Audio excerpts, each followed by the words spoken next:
নমস্কার বন্ধুরা, কেমন আছো? আশা করছি তোমরা সবাই ভালো আছো, আমিও ভালো আছি। আজ তোমাদেরকে পুরো সম্পূর্ণ ইউনিক একটা রেসিপি বানিয়ে দেখাবো, চিকেন কাবাব স্যান্ডউইচ। আগে হয়তো কোনোদিন ট্রাই করোনি, একবার এইভাবে বানিয়ে দেখবে, অসাধারণ খেতে লাগে।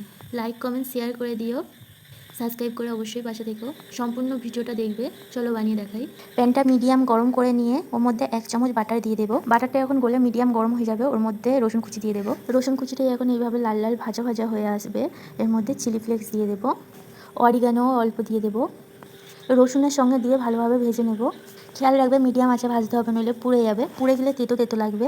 স্লাইস ব্রাউন পাউরুটি 2 পিস নিয়ে নেব, ওই বাটারের উপরে দিয়ে এপিট উপিট ভালোভাবে ভেজে নেব। ধিম আঁচে ভাজতে হবে, তারপর একটু মুচমুচে হবে। চামচ দিয়ে এইভাবে চেপে চেপে বা খুন্তি দিয়ে চেপে চেপে ভেজে নেবে। এরপর চিকেন কাবাবগুলো আলাদাভাবে কেটে নিতে পারো, নইলে হাতের সাহায্যে এইভাবে কেটে কেটে পিসগুলো দিয়ে দিতে হবে। কাবাবটা আমি ঘরেই বানিয়ে নিয়েছিলাম, খুবই সহজ পদ্ধতিতে, পেজে আছে, চাইলে দেখে নিতে পারো। শসা স্লাইস করে কেটে নেওয়া 4 পিস দিয়ে দেব।